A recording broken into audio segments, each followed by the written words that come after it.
Hey everybody, I'm Harris O'Malley, and this is Paging Dr. NerdLove. This is a series focusing on specific dating and relationship issues. Be sure to check the show notes because I include links to related articles that help cover some of these topics in even greater depth. And, by the way, if you've been enjoying the podcast, if you've enjoyed the blog or the YouTube channel, then please consider supporting it by becoming a patron at patreon.com/drnerdlove. Even $1 a month is a huge help. It pays for the hosting, keeps everything up and running, and lets me keep this conversation going with you. This week, I want to talk with you about the friend zone. It's something of an evergreen topic since it comes up pretty much every 30 seconds or so when we talk about dating online. In fact, it's one of the most common questions that I get from my readers. Right after, does this person really like me? Really like me? The term itself started hitting cultural critical mass after an episode of Friends, the one with the blackout. No, for real, that's its name. Described Ross as the mayor of the friend zone because he had waited too long to ask Rachel out. Never gonna happen. Since then, it's become the default term for people who have an unrequited crush on someone. Usually, but not always, someone they have an otherwise platonic relationship with. I say not always, because I've seen plenty of folks use it to describe their relationship with people who barely are aware that they exist in the first place. When we talk about the friend zone, we tend to describe it like it's the worst thing that can happen to someone. And usually we talk about it as though it's something that is done to you, either maliciously by women who are just coldly using you, or capriciously because fuck you, penis, that's why. As a result, we get inane and, frankly, insulting theories and memes, like ladder theory, where women have the friend ladder and the real ladder, and the impossible gap between the two. Or we have concepts like backburnering, where women will supposedly keep a guy around with just enough interest to keep him dancing in attendance, but never actually have any sort of relationship with him. Thing is, it's all bullshit. The friend zone doesn't actually exist. All that the friend zone means is that the person you're interested in doesn't want to date you or sleep with you. Period. Everything else after that is just someone who is upset by this and trying to frame the situation as though they're some sort of tragic hero instead of the guy who's pouring all of his time and energy into someone who is just not that into him.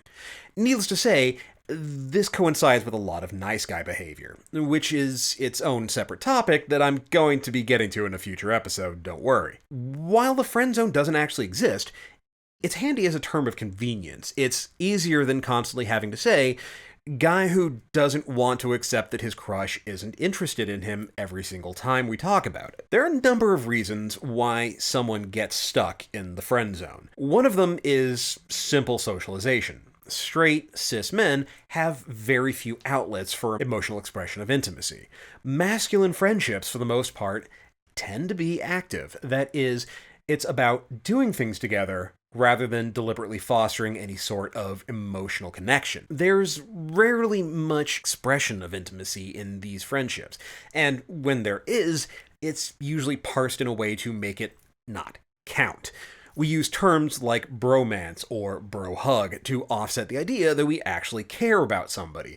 It's the slightly less obnoxious version of no homo. Expressions of emotional intimacy for most straight men is typically reserved for women, preferably a romantic partner, and so women, meanwhile, are socialized to foster more openly expressive and emotionally close relationships than men are, and better able to parse the differences between a close but platonic friendship and a romantic or sexual one. The fact that men, on the whole, tend to be less in touch with their emotions means that we are more likely to conflate emotional intimacy with romance. After all, we're only supposed to connect that way with people that we can potentially bang. This then gets combined with the wildly popular idea that men and women can't be friends because sex always gets in the way. Okay. Great, friends. It's the best thing. And believe me, I'll be getting to that particular trope in a future episode too. All of this ends up creating a culture where men believe that being emotionally close to someone is the precursor to a romantic or sexual relationship, and they feel cheated when it doesn't happen. There's also a certain amount of entitlement involved, particularly from nice guys. The idea that because you've spent a certain amount of time with someone, or you've done enough things for them, or you've listened to their problems and otherwise collected enough friend tokens, you can then trade them in and upgrade the relationship to include fucking. The most common, but hardly only reason why guys end up in the friend zone is because they're passive. That is, they never actually make their move. That episode of Friends actually got this right.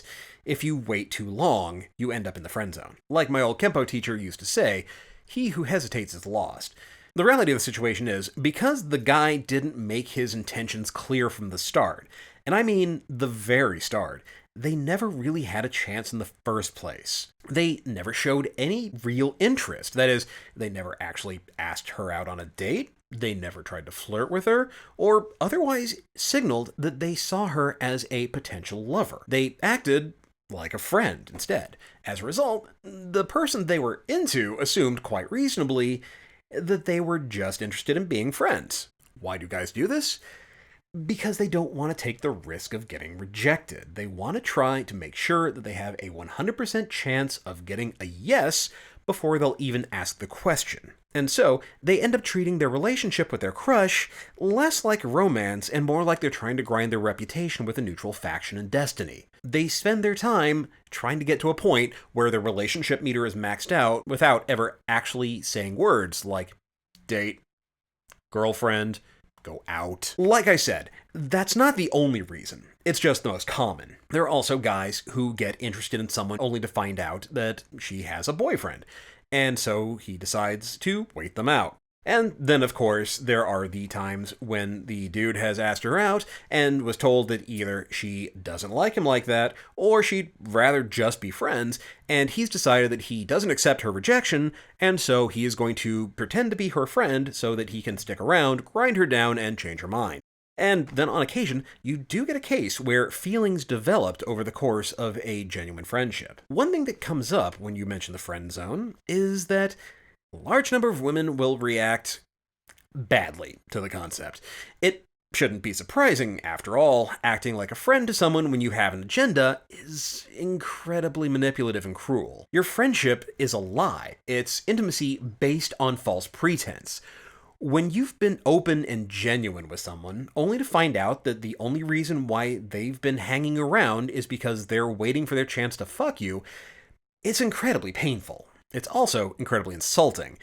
Guys who complain about the friend zone treat friendship as though it was a consolation prize, the second-rate relationship that's supposed to make you feel better about the fact that you don't get to bang someone.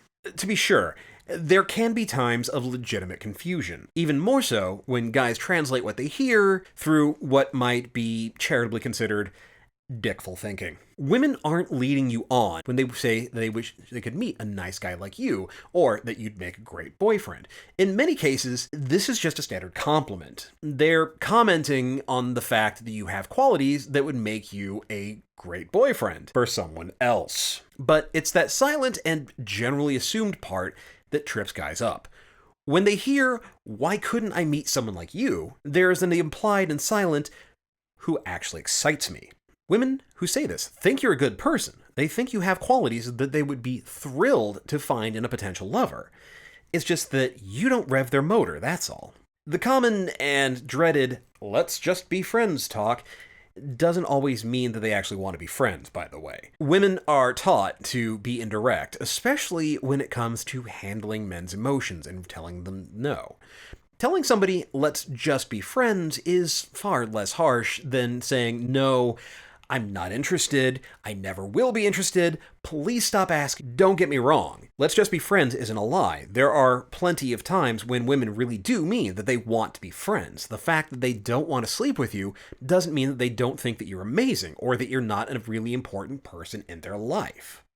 They just wish that you would stop trying to put them in the girlfriend zone. Eventually, they're going to run out of ways to dodge the question, they're going to get fed up with your behavior, and eventually, they're going to kick you to the curb. Now, let's be clear. Just as someone is not obligated to be your lover doesn't mean that you have to be their friend, or that your friendship has to be on the level that they want. That is, if you don't want it to be. If you're in the position of being someone's genuine friend despite your crush, and they're confiding in you about their relationship woes and it's driving you crazy, or if they're making demands of your emotional intimacy that you're not really willing to provide to someone that you're not dating, then you need to enforce your boundaries. You have to tell them that this is more than you're comfortable giving to someone, and you would prefer not to be their sounding board on this particular topic. But here's the cold, hard truth. Guys who get stuck in the friend zone are there because they choose to be. They can leave at any time they want. They just have to stop waiting for her to change her mind and move on. But they don't. Sometimes it's the case of the sunk cost fallacy kicking in. You spent all this time trying to win them over, and you can't just give up now because then all that time would have been wasted. Spoiler alert, it was. Other times, it's because you're trying to surf the ambiguity of the situation. Especially if you haven't, actually asked her out. It's easier to sit in the center of that quantum state where you both do and don't have a chance than it is to actually make a move, collapse the waveform, and then end up with a definite answer. And just between you, me, and the rest of the audience, you knew what the answer was likely going to be. Otherwise, you would have made your move before you got to this point. This, of course, brings us to the question of, is it possible to get out of the friend zone? And the answer is yes. It's rare, it's difficult, but it can be done. I've done it several times. Most people, however, don't want to do what it takes to make that leap. You see, you need to hit the reset button on how your crush sees you, and that can be hard to do. This is why not hesitating or waiting too long is important. First impressions are incredibly hard to shake. Once we make that first impression, confirmation bias kicks in, and it becomes the filter that we see that person through. Now we interpret everything they do through that impression. And these interpretations just reaffirm how we already feel about them. So, right now, your crush may acknowledge that you're attractive or that you're an amazing person, but they don't see you as someone that they would date. If you want to get out of the zone, then you have to change that. And that is going to mean distance and time. Usually a lot of it. Sometimes months or even years. When we see someone every day, we don't notice a lot of changes. They're incredibly gradual, and so they just get folded into our pre-existing mental image. With time apart, those changes have more of an impact, and they can force us to reconsider how we see someone. This is how you find a way to get that second chance to make a first impression. But to be perfectly frank, this doesn't always work. The fact is, some impressions are incredibly hard to shake, and even if you do change how they feel about you or how they see you, that doesn't mean that they're going to want you. Some people just aren't going to be attracted to you no matter what you do, and there's no changing that. So, the best way to escape the friend zone is to avoid it entirely in the first place. Make sure you present yourself as a potential lover, not as a friend. And that means clearly showing that you're interested in them from the start and making your move as soon as possible. You have to step up and ask someone out on a date, not to hang out, not get together sometime. A clear and unambiguous date where there is no question as to what the two of you are doing. Yes, this means that you're going to get rejected by people that you like. You're gonna have to learn how to deal with that, because that happens to everyone. But rejection now just means that you haven't wasted weeks, or months, or years waiting around for someone who doesn't want you the way that you want them. Instead of being stuck in the friend zone, you'll be free to find the one who does want you.